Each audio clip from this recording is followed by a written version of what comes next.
एक नन्हा शेर आसमान से गिरा, अभी अभी चिड़िया के घोंसले में उतरा, अभी तक प्रतिक्रिया नहीं दी है। माँ चील वापस आ गई है, इसे पंखा करो। बस फिर से एक लड़की की बाहों में गिर गया। लड़की सहमी हुई है, शेर आसमान से क्यों गिरा? और शेर का बच्चा इस डबल बंजी जंप से गुजरता है। पहले से ही डर से कांप रहा है। सीधे लड़की की बाहों में ड्रिल करें। लड़की के पास पहले उसे घर ले जाने के अलावा कोई चारा नहीं था, लेकिन बस छोटे शेर को नीचे रख दो। एक बर्फ का भेड़िया अपने मुंह में एक भेड़िए के शावक के साथ आया, फिर भी शांति से बच्चे को खिलाया। इतने में छोटा शेर भी आ गया, अनायासी ऊपर जाकर चूसने लगा, और आश्चर्यजनक रूप से भेड़िए ने उसका पीछा नहीं किया। इस दृश्य ने लड़की को खुश कर दिया। तभी फॉरेस्ट रेंजर को लड़की मिल जाती है। उससे शेर शावक के बारे में पूछें।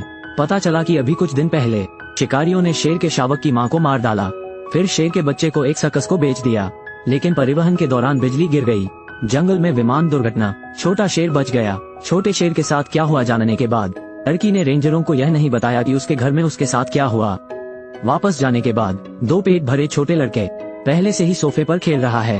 राहत की बात यह है कि मकान नहीं तोड़ा गया। उसके बाद हर दिन मादा भेड़िया दो शावकों को पालने के लिए समय पर घर आएगी। ये लड़की को बहुत चिंता से बचाता है। कम से कम उनके खाने पहनने की तो चिंता मत करो। धीरे धीरे एक भेड़िया और एक शेर अच्छे दोस्त बन गए, और उनकी कंपनी के साथ ये सुनसान घर भी ज्यादा गर्म है।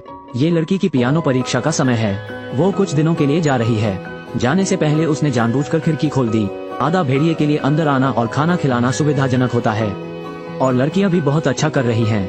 प्रतिष्ठित अंतर्राष्ट्रीय सिम्फनी ऑर्केस्ट्रा में सफलतापूर्वक प्रवेश किया, लेकिन वो अभी भी दो छोटे लड़कों के बारे में सोच रही है। इसलिए मैं रात में घर चला गया।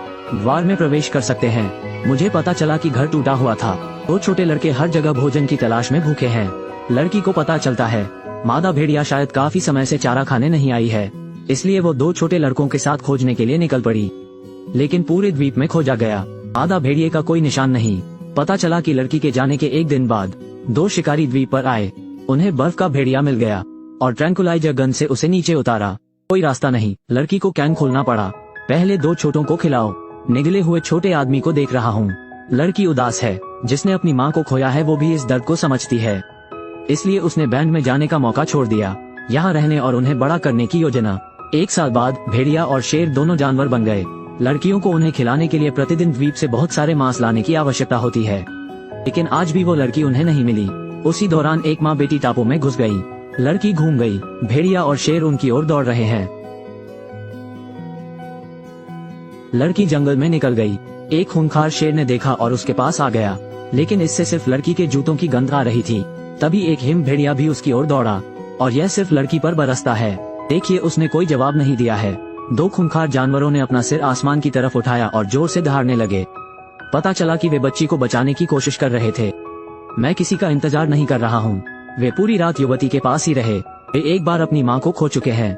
मैं इस माँ को फिर से खोना नहीं चाहता। लड़की के फिर से उठने का इंतजार करें। खुद को अस्पताल में पड़ा पाया।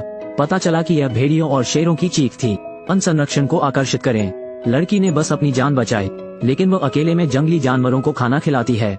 जंगली पशु संरक्षण विनियम का उल्लंघन, एक बड़ा जुर्माना, लेकिन लड़की को कोई फर्क नहीं पड़ता। वैसे भी गरीब उसके दादा द्वारा छोड़े गए छोटे से द्वीप के साथ रह गए हैं। अब उसे केवल अपने फर के बच्चों की चिंता है, लेकिन दुर्भाग्य से उन्हें ह्यूमन सोसाइटी द्वारा हटा दिया गया है।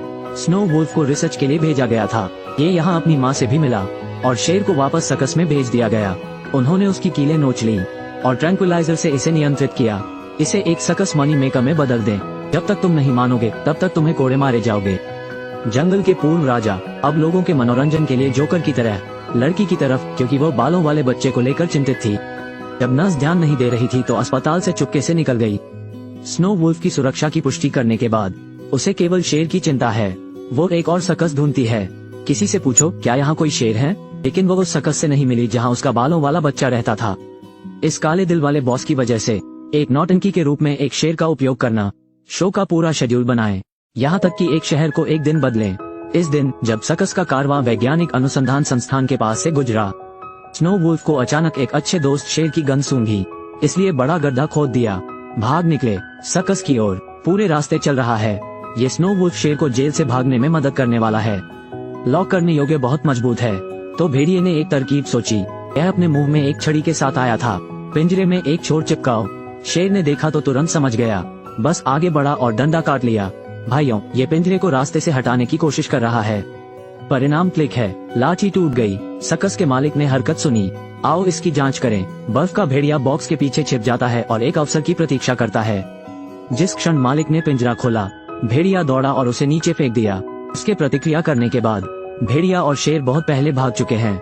वे अंततः मुक्त हैं। धूप में खिलखिलाना। अब उन्हें एक और काम करना है, यानी माँ को ढूंढने के लिए घर जाना। लेकिन रात में वे वास्तव में भूखे थे, तो मुझे एक सुविधा स्टोव मिला। बॉस के जाने के बाद मैं खिड़की से अंदर घुस गया। अपने पेट को जाने दे और बुफेले के जुएलेंग खाना पकाने के लिए इतना उत्सुक था कि उसने गलती से कैन को गिरा दिया। सुरक्षा गार्ड को जगाया। उसके बाहर आने और देखने के लिए प्रतीक्षा करें। क्या मुसीबत है? किसका कर्कश शेर चल रहा है?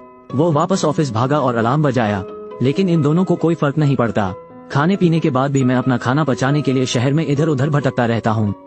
निवासियों को लगभग मौत से डरा दिया, लेकिन इस तरह की गड़बड़ी ने विशेष पुलिस को सीधे तौर पर चिंतित कर दिया। उन्होंने तुरंत एक मैनहंट लॉन्च किया। इनके अलावा सर्कस का मालिक भी शेरों का शिकार कर रहा है। ये कैश गाय वापस आने के लिए बाध्य है। निशान का पीछा करते हुए बॉस को जल्द ही शेर मिल गया। उसने ट्रैंक्विलाइजर गन उठाई और गोली चलाने ही वाला था। बर्फ का भेड़िया दौड़ पड़ा। शेर के लिए बंदूक ब्लॉक कर दी। बॉस ने देखा कि बर्फ का भेड़िया नीचे गिर गया है।